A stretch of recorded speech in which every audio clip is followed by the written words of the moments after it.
അയാളുടെ ഷർട്ടിലാകെ ചോരക്കറ പുരണ്ടിരിക്കുന്നു. ശരീരത്തും ചോരപ്പാടുകൾ അവർ കണ്ടെത്തി. അരയുടെ ഭാഗത്തായി ഒരു ചുറ്റിക അയാൾ തിരികെ വെച്ചിട്ടുണ്ടായിരുന്നു. ചോര എവിടുന്ന് വന്നു എന്ന ചോദ്യത്തിന് അയാൾക്ക് മറുപടി ഉണ്ടായിരുന്നില്ല. ഭ്രാന്തനാണെന്ന് സമൂഹം മുദ്രകുത്തിയ അയാൾ ആ പോലീസുകാരന് മുന്നിൽ തികഞ്ഞ ഭ്രാന്തനായി തന്നെ അഭിനയിച്ചു.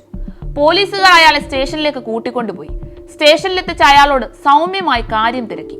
അയാളുടെ മറുപടി ഇങ്ങനെയായിരുന്നു: എത്രയെന്ന് വെച്ചാണ് സഹിക്കുക?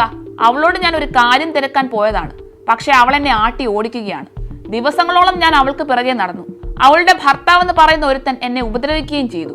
ഒടുവിൽ ഞാൻ അവളുടെ പക്കലെത്തിയപ്പോൾ എന്നെ നാറുന്നെന്ന് പറഞ്ഞൊരു കല്ലെടുത്തെറിഞ്ഞു. എന്നെ ആട്ടി ഓടിച്ചു. എനിക്ക് സഹിച്ചില്ല. ഒരു തെരുവ് വേശിക്ക് ഇത്രയ്ക്ക് അഹങ്കാരമോ? കയ്യിലുണ്ടായിരുന്ന ചുറ്റിക കൊണ്ട് ഞാൻ അവളുടെ തല അടിച്ചു പൊട്ടിച്ചു. ഞാൻ തന്നെയാണ് ആ തെരുവ് വേശിയെ കൊന്നെന്ന കുറ്റസമ്മതം അയാൾ നടത്തിയപ്പോൾ ആ പോലീസുകാർ ഒന്നടങ്കം ഞെട്ടി.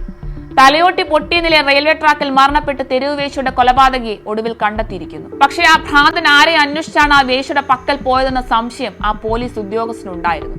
അതിന് മറുപടിയായി ഭ്രാന്തൻ വിനോദിന് പറയാനുണ്ടായിരുന്നത് നൊമ്പരപ്പെടുത്തുന്ന അയാളുടെ ജീവിത കഥയായിരുന്നു.